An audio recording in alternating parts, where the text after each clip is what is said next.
Mazzucchi, bonjour. Bonjour. Bienvenue en cette bibliothèque patrimoniale de l'école militaire. Alors, vous êtes docteur en géographie économique, chargé de recherche à la Fondation pour la recherche stratégique, la FRS. Alors, sur les questions énergétiques, les questions de matières premières et les questions de cyberstratégie.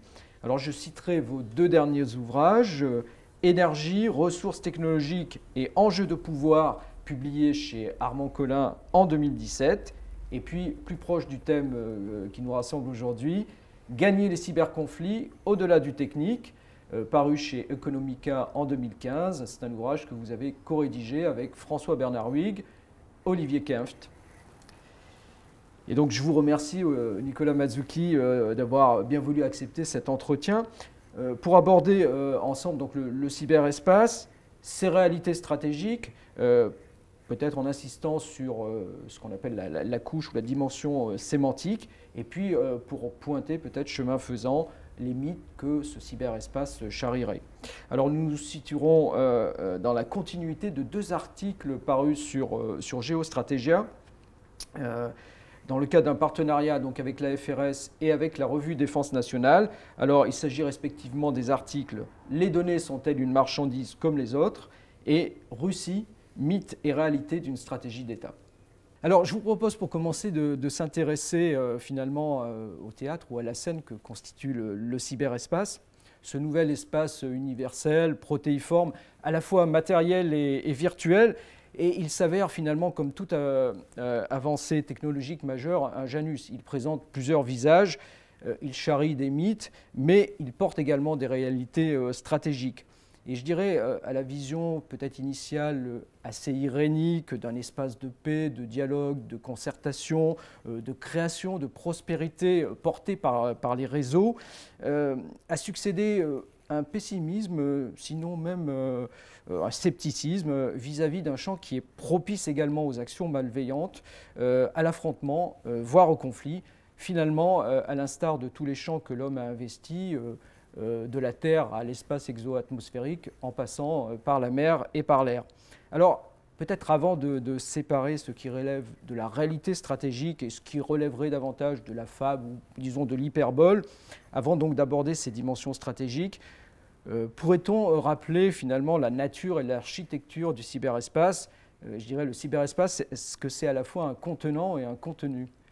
Je vous remercie, merci pour cette question, puisqu'effectivement, le cyberespace, alors déjà en termes stratégiques, savoir si c'est un milieu ou un domaine, c'est-à-dire est-ce qu'il constitue un espace par lui-même où les actions peuvent être circonscrites ou est-ce qu'il est transverse aux autres, est déjà une question finalement ouverte. Mais restons finalement pour le moment sur la problématique de sa construction. Voilà. Le cyberespace est formé, habituellement, on dit qu'il est formé de 3 couches. Voilà, en partant de la couche la plus basse vers la plus haute. Donc on a une première couche qui est la couche matérielle, en fait, qui est faite de l'interconnexion de l'ensemble des appareils, des câbles, des routeurs, des serveurs, des ordinateurs, des smartphones, en fait, finalement de tout ce qui est physique. Donc c'est la couche qui finalement est la plus sensible à la géopolitique traditionnelle, aux questions du droit, parce que celle où s'appliquent le plus facilement les choses. Un serveur qui est posé sur le territoire d'un État répond aux droits de cet État. Au droit de cet État. Au-dessus de cette couche matérielle se trouve une deuxième couche qu'on appelle la couche logique ou logicielle, qui déjà en fait est une couche un peu plus éthérée puisqu'elle est formée de ce qui permet aux machines de dialoguer entre elles, ce qu'on appelle des protocoles, et ce qui permet aux êtres humains de dialoguer avec des machines, ce qu'on appelle des logiciels. Donc là on est déjà dans quelque chose qui est finalement plus éthéré en termes de souveraineté, qui répond plus à de la propriété intellectuelle. C'est là aussi par exemple où on va trouver les grandes architectures, des grands sites internet, Facebook, Google, etc. Néanmoins, on se rend compte depuis quelques années que la troisième couche, en fait, celle qui est au-dessus des deux autres, est tout aussi importante, sinon tend à devenir prégnante, celle qu'on appelle donc la couche sémantique, celle qui est constituée de l'ensemble des données et des informations qui vont circuler au travers des deux couches précédentes. Bien, alors, merci d'avoir planté un peu le décor donc, de ce nouveau champ, le cyberespace. Alors, certains analystes qui considèrent finalement que les données dont on a parlé, serait l'énergie du XXIe siècle, un peu à l'image du charbon ou de l'électricité, puis du pétrole lors des précédents siècles. Et donc, comme telle, elle porterait une révolution stratégique, et donc plus particulièrement vivace peut-être dans la couche sémantique dont vous avez parlé. Alors, au-delà de cette analogie peut-être discutable, données, pétrole, voyez-vous néanmoins dans ce rapprochement, dans cette continuité suggérée entre des ressources de la puissance, hein, de la prospérité, une clé de compréhension des changements introduits par le cyberespace dans la stratégie, finalement dans la dialectique des volontés politiques qu'ils peuvent utiliser jusqu'à la force pour faire valoir leur finalité. En effet, il faut revenir un peu, je pense, sur cette question des données et du pétrole. Pour moi, il y a une erreur fondamentale dans cette question-là, ce serait de considérer que les données, en fait, justement, répondraient exactement à la même analogie que le pétrole, c'est-à-dire seraient une espèce de ressource cachée, quelque chose qui ne serait pas disponible à la vue de l'être humain, et donc il faudrait découvrir, finalement, ce serait une espèce de trésor. Or, les données ont une nature tout à fait différente. Les données, elles sont faites par la rencontre entre des individus, ou des organisations, et des plateformes, c'est-à-dire que c'est de la co-création. Et cette idée de la co-création et non pas de la découverte, en fait, empêche d'arriver à cette analogie globale, justement, entre les données et le pétrole, ou entre les données et les matières premières. Ceci étant dit, il faut aussi comprendre que le conflit dans le cyberespace, c'est un conflit qui se fait au travers de l'information. Il y a 3 formes de conflictualité dans le cyberespace. Il y a le sabotage, empêcher un système de fonctionner, l'espionnage, pénétrer dans un système pour en extraire des données et des informations, et la subversion, utiliser des données ou des informations pour modifier les perceptions, faire croire, ridiculiser l'adversaire, rallier des gens à sa cause. En fait, si je rassemble ces 3 formes de conflictualité, j'allais dire quasiment en une seule, on est sur du conflit informationnel. On est sur de la guerre contre l'information, c'est le sabotage, de la guerre pour l'information, c'est l'espionnage, et de la guerre par l'information, c'est la subversion. Donc, on ne peut pas forcément dire que les données sont le nouveau pétrole, mais les données, en réalité, sont un espèce de carburant de la conflictualité. C'est ce qui permet dans le cyberespace à la conflictualité d'exister, parce que les données sont toujours au centre de cette conflictualité cyber. Pour l'instant, la conflictualité cyber, j'insiste bien sur le terme pour l'instant, est une conflictualité de disruption. C'est-à-dire on empêche des choses de fonctionner, on récupère des données. Pour l'instant, on ne peut pas, ou quasiment pas, mener d'action létale au travers du cyberespace. Donc, ou indirectement. Ou indirectement. Oui. Donc en termes directs, on va sur une conflictualité qui est d'essence limitée, en termes d'impact physique, même si elle n'est pas forcément d'essence limitée en termes d'impact symbolique et d'impact sur les perceptions, ce qui est quand même aussi un peu l'essence de la stratégie contemporaine. Mais justement, au travers de ça, la donnée acquiert un rôle clé parce que justement, elle permet cette conflictualité, on va dire, à grande échelle, même si limitée dans ses effets physiques. Oui, alors peut-être pour poursuivre donc justement sur les voies et les moyens qui sont déployés pour donc espionner, subvertir ou saboter dans le cyberespace, peut-être pourrait-on donc s'intéresser à cet arsenal qui est utilisé dans le cyberespace. Donc quel est cet arsenal utilisé, comment les acteurs le développent-ils et comment ils l'utilisent? Contrairement au domaine conventionnel militaire, il n'y a pas de cyberarme à proprement parler. En fait, j'ai envie de dire qu'une cyberarme, elle se trouve dans le cerveau de son créateur et dans le cerveau de son utilisateur. En fait. C'est-à-dire qu'une cyberarme, ça va être la rencontre entre une compétence technique et une vulnérabilité. Alors, une vulnérabilité qu'on peut soit connaître, ce qui est une vulnérabilité très connue, soit découvrir, à ce moment-là, ce qu'on va appeler une vulnérabilité zero day, parce qu'elle n'est connue depuis 0 jours, soit une vulnérabilité qu'on peut créer. Et là, on va rentrer dans des stratégies de, on va dire, collusion État-entreprise sur la possibilité, par exemple, d'installer des backdoors, d'installer des portes dérobées dans certains systèmes informatiques physiques ou systèmes informatiques logiciels. Et finalement, ce séquençage que je vous ai fait entre 3 types de vulnérabilité, c'est le séquençage qu'adopte le département de la défense américain dans sa description des cybermenaces. Donc, cela étant dit, cette question en fait de l'absence de cyberarmes, ou tout le moins de cyberarmes identifiables étant posée, ça nous amène sur un contrôle de la conflictualité, et donc la difficulté de ce contrôle de la conflictualité. Le problème, c'est qu'à part contrôler l'ensemble des populations d'informaticiens, quel que soit leur âge et quelle que soit leur compétence, il est impossible d'avoir une idée, finalement, des capacités cyber d'un État, d'un groupe non étatique, d'un groupe activiste, donc on en est réduit finalement à supposer un certain nombre de choses. D'où le fait aussi que dans le cyberespace, les positions déclaratives, par exemple les stratégies cyber d'un certain nombre d'États, les affirmations d'un certain nombre de dirigeants, on va y revenir, oui. Voilà, quant aux capacités dont ils disposent ou dont ils ne disposent pas, la révélation du fait d'avoir été attaqué, et donc la révélation du fait d'avoir été attaqué par quelqu'un, sont des éléments centraux parce que justement, contrairement, on va dire par exemple au domaine balistique, au domaine nucléaire, il y a une extrêmement grande difficulté à évaluer les capacités, et donc au-delà, on est finalement tout le temps réduit dans cette idée un peu du contrôle des armements cyber, dans un brouillard. Et en fait, j'ai envie de dire que cette question du brouillard stratégique et du brouillard conflictuel est finalement la principale marque du cyberespace dans les questions de cyberconflit. Alors, on va aborder la question, on va dire, de la géopolitique du cyberespace et de ses acteurs principaux et acteurs étatiques dans un premier temps au moins. Mais pour revenir à ce que vous expliquiez, finalement, les armes dans le cyberespace, ce sont, pour prendre une expression anglo-saxonne, des one-shots, c'est ça ? Oui, exactement, parce qu'elles vont s'adresser à une vulnérabilité particulière dans un système particulier.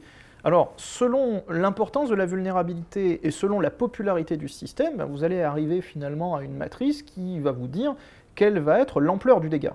Si vous adressez une vulnérabilité très critique dans un système qui est très confidentiel, eh bien, vous allez pouvoir toucher finalement quelque chose de très précis, de très pointu. C'est par exemple ce qui s'est passé avec le maliciel Stuxnet, qui vise une vulnérabilité très particulière dans des systèmes de contrôle industriel de marque Siemens. Au contraire, si vous voulez avoir une cyberattaque qui a beaucoup de retentissement international, là l'intérêt sera plutôt de viser une vulnérabilité, qui peut être d'ailleurs une vulnérabilité connue, sur un système très populaire, type Windows, Microsoft Office, et on a un certain nombre d'exemples qui existent justement de cyberattaques, finalement, j'allais dire une dangerosité très limitée, mais d'une extension géographique et d'une profondeur en termes d'utilisateurs touchés, que ce soit des individus ou des organisations, très importante. Alors, en dépit du brouillard dont vous parliez, on va essayer d'y voir plus clair néanmoins sur les acteurs, donc les principaux acteurs, notamment étatiques, sur la scène internationale que constitue le cyberespace. Vous avez coutume de préciser ou de souligner que la Russie finalement est présentée de façon un peu exagérée comme un cyber-ours, mais que finalement ce cyber-ours s'avère un colosse aux pieds d'argile. Et surtout si on le compare à la Chine et aux États-Unis. Tout à fait. Alors la Russie est présentée et se présente. Voilà, parce qu'il y a toujours, en fait, dans la dialectique des volontés, et il y a aussi cette dialectique des discours dans le cyberespace, de savoir comment on présente l'autre et comment on se présente soi-même.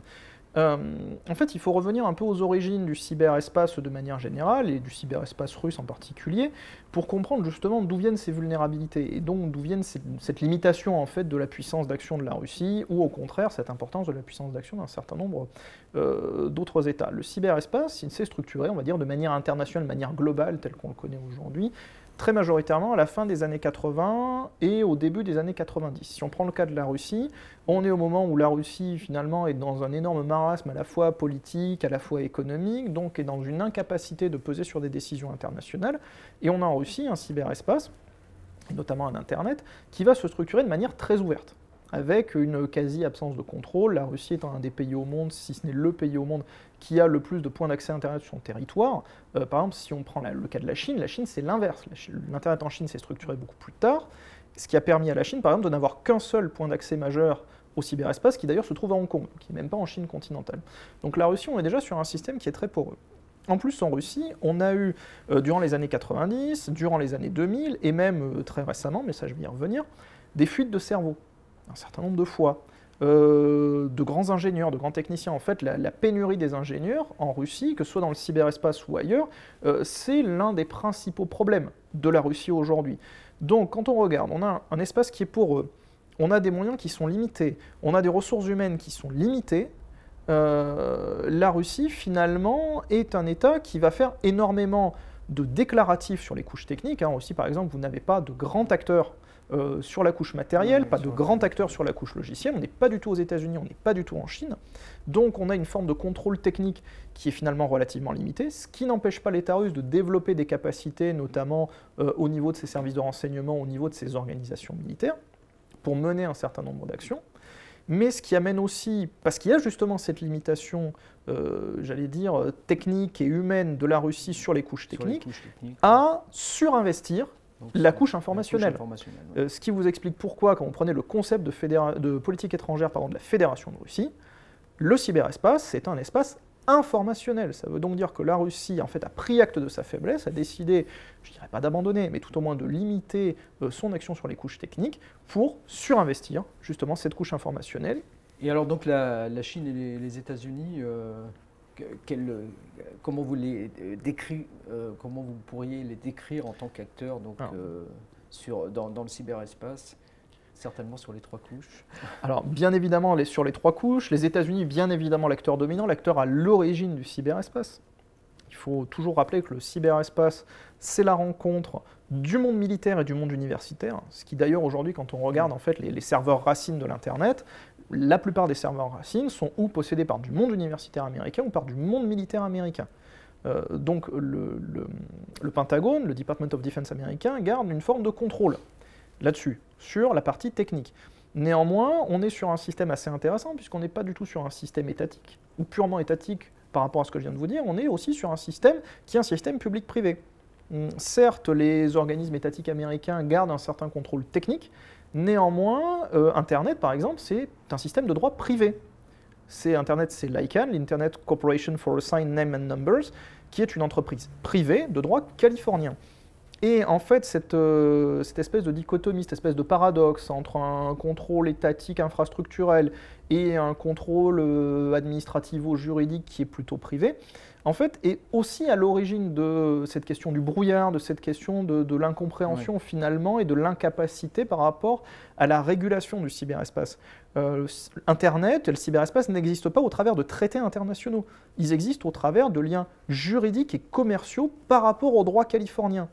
Donc ça donne une plasticité d'action, et ça donne donc aux États-Unis, parce que beaucoup de choses là-bas fonctionnent dans un système public-privé, libéral certes, mais public-privé, on va dire de l'entente entre le public et le privé, et pas de la direction du public sur le privé, ce sera plutôt le cas chinois.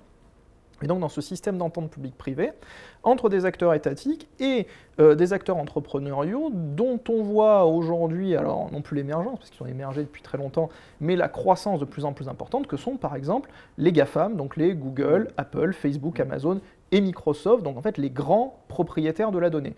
Donc aujourd'hui, on a ce système qui fonctionne alors dans une symbiose harmonieuse la plupart du temps, mais qui parfois a un certain nombre de dissonances. C'est ce qui a structuré le développement du cyberespace et ce qui a donné aux États-Unis sa puissance et sa capacité d'action multicouche, notamment ce que finalement beaucoup d'analystes savaient ou subodoraient, mais a été révélé au moment de Wikileaks et au moment de l'affaire Snowden.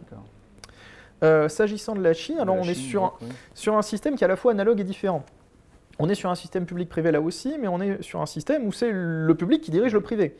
Et de manière très nette. La Chine, comme elle a structuré politiquement et volontairement son arrivée dans le cyberespace de manière plus tardive, a pu réussir en fait à exister au travers d'un modèle très particulier en fait de verrouillage d'un cyberespace chinois. Alors la Russie, elle est plutôt sur un verrouillage linguistique, le cyberespace russe, un cyberespace linguistique. La Chine, on est sur un cyberespace chinois qui en fait est vraiment sur les 3 couches, avec une capacité de la part de l'État, ce qu'on appelle la Grande Muraille Dorée, de contrôler ce qui rentre et ce qui sort du cyberterritoire chinois, avec la volonté de la part de l'État chinois de structurer d'abord des équivalents des GAFAM et maintenant ce qui voudrait bien être des remplaçants au niveau mondial, ce qu'on appelle les BATX, Baidu, Alibaba, Tencent, Xiaomi, donc qui répondent aux GAFAM américains et internationaux, et qui aujourd'hui les concurrencent sur un certain nombre de plans, notamment on peut regarder la compétition mondiale qu'il y a aujourd'hui entre Alibaba et Amazon. Et on a aussi en Chine un contrôle qui est un contrôle sémantique de ce qui se dit, avec une espèce de cybermilice qui est destinée à étouffer, à empêcher que des commentaires trop négatifs sur le parti. Alors, il faut bien distinguer en Chine le contrôle sur ce qui est dit sur les individus, c'est-à-dire que le Parti communiste chinois laisse jusqu'à un certain point les individus critiquer tel ou tel dirigeant, tel ou tel maire, tel ou tel fonctionnaire corrompu, pour faire un peu soupape, mais interdit formellement toute critique contre le parti et contre le système lui-même. Donc on voit vraiment que la Chine, dans son espace particulier, mais qu'aujourd'hui elle essaie d'étendre de plus en plus sur un certain nombre de plans, a réussi finalement à se créer quasiment un cyberespace dans le cyberespace. Alors ça nous amène peut-être au volet juridique, et peut-être à la façon dont les États répondent sur ce plan-là aux différentes menaces, on va dire surtout les États occidentaux. Dans une récente tribune diffusée sur différents journaux internationaux, Mark Zuckerberg, le fondateur et le dirigeant de Facebook, semble regretter qu'une latitude excessive soit laissée aux grands opérateurs privés, vous parliez des GAFAM justement, par les pouvoirs publics, et il prône un rôle plus actif des États pour réguler Internet, en mettant en avant d'ailleurs comme exemplaire la réglementation européenne, le Règlement général de protection des données, ou RGPD, exemplaire pour mieux protéger le citoyen et sinon faire pièce, en tout cas faire face aux utilisations malveillantes d'Internet, plus particulièrement peut-être sur les réseaux sociaux. Alors, quelques questions. Le RGPD est-il le symbole d'une souverainisation, d'une re-souverainisation du cyberespace? Comment et jusqu'où les démocraties doivent-elles légiférer pour faire pièce, ou en tout cas pour faire face aux attaques informatiques, et notamment sur j'allais dire, la couche sémantique? Et puis plus globalement, quel est l'état du droit donc, en la matière de par le monde, et est-ce que ce droit ne constitue pas également finalement un levier d'influence? Alors plusieurs questions. Tout à fait. Ce qui est intéressant avec le RGPD, et en fait j'irais même au-delà du RGPD, c'est-à-dire avec deux textes qui sont arrivés de manière concomitante, enfin un qui était la directive SRI, donc sécurité et réseau d'information, dont la durée de transposition, enfin le délai de transposition, arrivé en même temps que le moment où le RGPD entrait en action, c'est-à-dire au printemps 2018, donc on a eu concomitance de ces deux textes-là. En fait, c'est la concomitance de ces deux textes qui manifeste la volonté de l'Union européenne en tant qu'organisation, et pas en tant que réunion d'États, d'arriver sur une vision véritablement juridique commune de ces questions-là. Jusqu'à présent, l'Union européenne faisait de l'incitatif pour l'ensemble des États membres et finalement laissait les États membres progresser chacun à leur rythme. Et le RGPD, la directive SRI, c'est justement plutôt en fait la reprise en main de la part de l'Union européenne. Ceci étant dit, j'ai envie de dire, l'Union européenne est intervenue sur ces questions de souverainisation ou de ce qu'on appelle aussi balkanisation, prendre un peu aussi le terme négatif, du cyberespace. On a une certaine forme de souverainisation technique ou technico-informationnelle. C'est le cas de la Chine, par exemple, qui depuis longtemps a développé son propre espace souverain. On a une forme de souverainisation, j'ai envie de dire, linguistico-culturelle. Alors c'est le cas de la Russie, ce qu'on appelle le RUNET, donc cet espace russophone donc, qui s'étend au-delà des frontières de la Russie pour toucher la Biélorussie, partiellement le Kazakhstan, qui pendant longtemps a voulu inclure l'Ukraine, ou tout au moins l'Ukraine orientale, etc., etc. Vous avez aussi un certain nombre d'autres espaces qui sont quasiment, non pas souverains, mais le plus autoporteur possible, que ce soit l'Iran par exemple, voire sur certains domaines le Japon avec des spécificités culturelles très particulières, y compris en termes de réseaux sociaux. Donc finalement, l'Europe prend aussi ça à bras-le-corps. Néanmoins, l'idée de la directive SRI et du RGPD, c'est surtout de redonner aux citoyens du pouvoir. C'est de lui donner en fait l'assurance et la capacité d'avoir le contrôle sur ses propres données. C'est finalement à ce niveau-là, on peut considérer qu'il y a une forme de souverainisation particulière, alors qui est quand même relativement incomplète, il faut le dire, sur les données et le pouvoir qui est offert à chaque utilisateur de rectifier ses données, de posséder ces données, de contrôler l'application qui en est faite.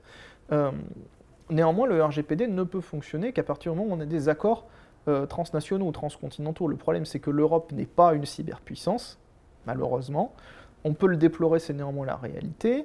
L'Europe, ou tout au moins les pays de l'Union européenne, sont majoritairement des colonies numériques des États-Unis, ce qui fait que la plupart des grands fournisseurs de services cyber sont des fournisseurs américains, très majoritairement les GAFAM, qui ne vont pas forcément stocker les données personnelles des citoyens européens en Europe, donc avec une impossibilité ou une complexité juridique à agir hors du territoire européen, ce qui explique pourquoi l'Union européenne a signé avec les États-Unis un document qui s'appelle le Privacy Shield, qui, en théorie, étend le RGPD au territoire américain pour les données des citoyens européens qui seraient détenus sur des serveurs aux États-Unis. Néanmoins, ce Privacy Shield, et il faut quand même se poser la question par rapport à ça, est-il supérieur aux réglementations américaines sur la sécurité nationale? Bien évidemment non. Donc ce Privacy Shield, certes, il étend d'une certaine manière le droit européen un peu au-delà des frontières européennes, mais il n'a pas non plus une application extensive et absolue. Après, le RGPD, c'est aussi un modèle. C'est ça qui est intéressant, c'est que vous avez beaucoup d'États extra-européens qui s'intéressent au modèle du RGPD. L'Inde, par exemple. L'Union européenne, il faut s'en rappeler, on était au début du cyberespace, ça a aussi été un modèle pour un certain nombre de choses, et notamment pour la lutte contre la cybercriminalité. La Convention de Budapest, qui a été signée en 2001, s'intéressait d'abord en fait au partage d'informations et aux échanges sur la cybercriminalité au sein de l'Union européenne, notamment des pays du Conseil de l'Europe, donc qui vont au-delà de l'Union européenne. Mais aujourd'hui, la Convention de Budapest a été signée et ratifiée bien au-delà des frontières européennes. Donc ça a déjà, là aussi, été un modèle. Donc l'Europe et l'Union européenne en particulier ont aussi, j'ai envie de dire, quelque part un rôle moteur dans les questions juridiques et notamment dans les questions de vie privée. Voilà. Si on peut donner une spécificité européenne, c'est véritablement le fait de mettre l'accent sur la vie privée et la confidentialité des données. Au contraire, on a effectivement un certain nombre d'États qui, eux, vont plutôt mettre l'accent sur la question, alors non pas de la confidentialité, mais de la protection des données, et véritablement le fait de souverainiser le plus possible de données. Donc c'est le cas de la Russie, de la Chine, mais des États-Unis aussi. Hein, on peut penser au Cloud Act par exemple, qui d'ailleurs a un certain nombre d'applications et d'acceptions, l'une d'entre elles étant de permettre aux services de renseignement américains en fait, d'intercepter toute donnée stockée dans un cloud. Donc là aussi une vision de la souveraineté qui est un peu particulière. Bien, alors je vous propose pour clore l'entretien finalement d'aborder le cas de la France, hein, où on sait que la menace représentée par le cyberespace fait l'objet d'une mobilisation importante des pouvoirs publics. Hein. On peut l'illustrer par la revue stratégique de cyberdéfense, par l'inscription de ce volet cyberdéfense dans la loi de programmation militaire, ou encore le vote en 2018 d'une loi sur les infox ou fake news. Alors, est-ce que cette réponse des pouvoirs publics français, elle vous paraît à la hauteur des enjeux? Trouve-t-elle un écho au sein de l'Union européenne? Et puis on a parlé un petit peu de l'action de l'Union européenne en matière de coordination des États membres, mais peut-être vous pourriez revenir sur ce point également. Alors déjà, il faut s'en féliciter, la France fait partie, on va dire, des meilleurs élèves de la classe européenne s'agissant des questions de cyberprotection, cybersécurité et cyberdéfense. Si on revient un petit peu en arrière, le RGPD est au-delà, on va dire que la législation européenne sur la protection des données, en fait, c'est d'essence française. C'est la suite de la loi informatique et liberté. Donc la France a, de toute façon, au niveau de l'Union européenne, toujours été un moteur par rapport à ça. En termes de cyberdéfense, la France est aussi un moteur par rapport aux autres États européens, avec une voie particulière. J'allais dire une voie très opérationnelle. Là où l'Allemagne, par exemple, a fait le choix de créer une branche des forces armées dédiée au cyber, la France a choisi plutôt un modèle américain qui est d'avoir un commandement cyber, c'est-à-dire de considérer que le cyber, finalement, infuse l'ensemble des espaces, l'ensemble des milieux, que c'est donc un domaine transverse et que, finalement, les capacités cyber doivent être présentes partout. C'est visible aussi d'ailleurs au travers du texte public sur la lutte informatique offensive, qui montre bien qu'il y a en fait une combinaison des actions, une combinaison des domaines, que le cyber n'est pas un espace isolé au sein duquel les actions se mènent de bout en bout, mais est un domaine qui doit finalement s'imbriquer avec les autres domaines de l'action. De la même manière, si on regarde l'ANSSI, l'ANSSI est aussi un modèle, que ce soit en termes de ressources humaines, en termes de capacités techniques, au niveau de l'Union européenne. Le problème étant, j'ai envie de dire, c'est un peu le revers de la médaille, que finalement, ce grand investissement, ces grandes capacités de la France, mais aussi de l'Allemagne et du Royaume-Uni dans le cyber, n'ont pas forcément été suivis par tous les États européens, loin de là. Ça n'a pas diffusé encore. Et donc, c'est bien le problème, on est déjà et on va se retrouver de plus en plus sur un décrochage entre finalement les leaders, c'est-à-dire ceux qui essaient de suivre autant qu'ils le peuvent le train d'enfer imposé par les États-Unis et la Chine, et un certain nombre d'États qui, par manque d'argent, parce qu'ils ont d'autres priorités, décident de moins s'investir dans le cyber. Et donc, finalement, on se retrouve avec une zone européenne où la cybersécurité et la cyberdéfense fonctionnent de la même manière qu'une chaîne, qui n'est donc forte que du plus faible de ses maillons. Alors, une des réponses potentielles avait été de transformer l'ENISA, donc l'Agence européenne de sécurité des systèmes d'information, en une agence normative à compétences communautaires, finalement une espèce de super ANSSI européenne. L'ENISA est surtout un forum aujourd'hui qui rassemble les acteurs. Le souci étant de comment transformer cette ENISA en un organisme normatif, avec quels moyens, selon quel niveau de cybersécurité. Après, sur la question de la loi sur les infox, puisque c'est le nom qui est donné en français aux fake news, Elle est à la fois intéressante et à la fois très partielle, dans le sens où, de la même manière que la loi informatique et liberté prévoyait quand même depuis 1978, donc depuis un certain temps, les questions de protection de la vie privée et protection des données personnelles, la désinformation en France, elle est prévue depuis la loi du 9 juillet 1881. Voilà, c'est ça.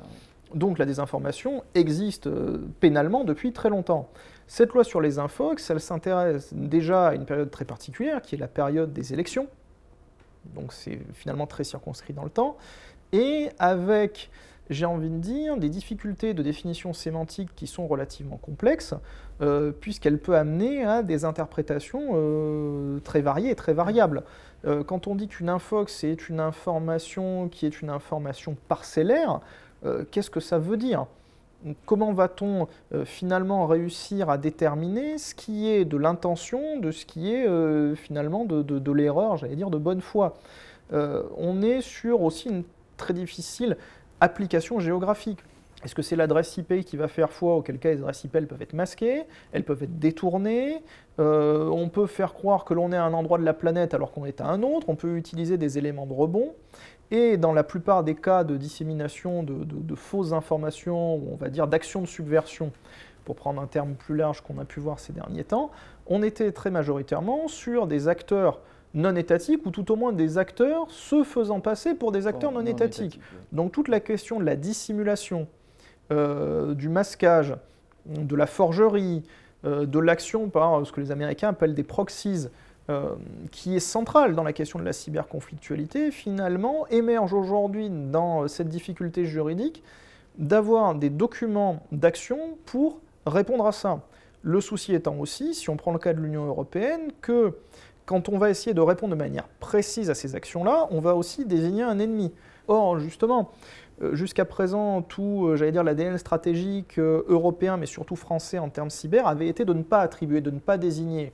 Si on commence à rentrer dans des outils très précis qui vont s'adresser vis-à-vis d'une menace considérée comme spécifique, on se met aussi dans une posture qui devient une posture conflictuelle. Donc finalement, la conflictualité s'alimente elle-même, et on n'a toujours pas réussi, enfin à mon sens en tout cas, à trouver la martingale, si tant est qu'elle puisse être trouvée, de réponse par rapport à ces enjeux.